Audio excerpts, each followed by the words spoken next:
'Twas the day before Christmas, when all through the firehouse not a creature was stirring, not even a mouse. The stockings were hung by the chimney with care, with hopes that a fire would not occur there.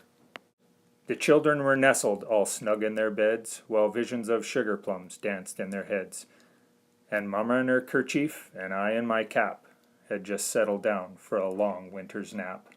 When out in the hallway there arose such a clatter, they sprang from the dorm to see what was the matter. The smoke alarms beeped and gave a bright flash. I called to the crew, let's get out of here fast. The moon on the breast of the new fallen snow gave a luster of midday as we stood in the snow. Then what to my wondering eyes should appear? A red fire truck with a crew in full turnout gear. With a captain so lively, so quick and so broad, I knew in a moment it must be Captain Rod. More rapid than eagles, the firefighters they came, and he shouted and pointed and called them by name. Now Greg, now Trevor, now Doug and Regan, on Jerry, on Kent, on Cody and Aaron. To the top of the porch and up to the eaves, now vent all the smoke so we can enter with ease. As dry leaves that before the wild hurricane fly, when they meet with an obstacle, mount to the sky. So up to the housetop the firefighters flew, with a saw and an axe and a pike pole too.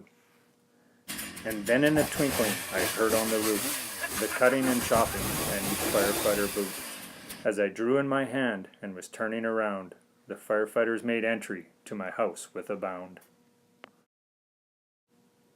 The chief was dressed in his gear from head to foot, and his clothes were all tarnished with ashes and soot. An SCBA he had flung on his back, and he looked like a peddler just opening his sack.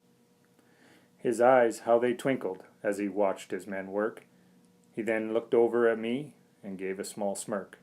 His droll little mouth was drawn up like a bow, as he gave his man orders and directed the flow. His radio barked orders as he gritted his teeth, and the smoke it encircled his head like a wreath. He had a trim face and a slim-fitted belly that said to the onlookers his men were not made of jelly. He was confident and wily and sure of himself, and I laughed when I saw him in spite of myself. A wink of his eye and a twist of his head soon gave me to know we had nothing to dread.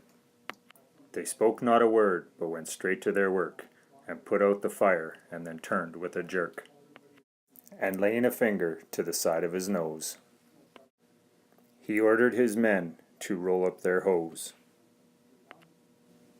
He sprang to his truck, to his team gave a whistle, and away they all drove like some guys in a fire truck. But I heard him exclaim, as they drove out of sight, a safe Christmas to all, and to all a good night.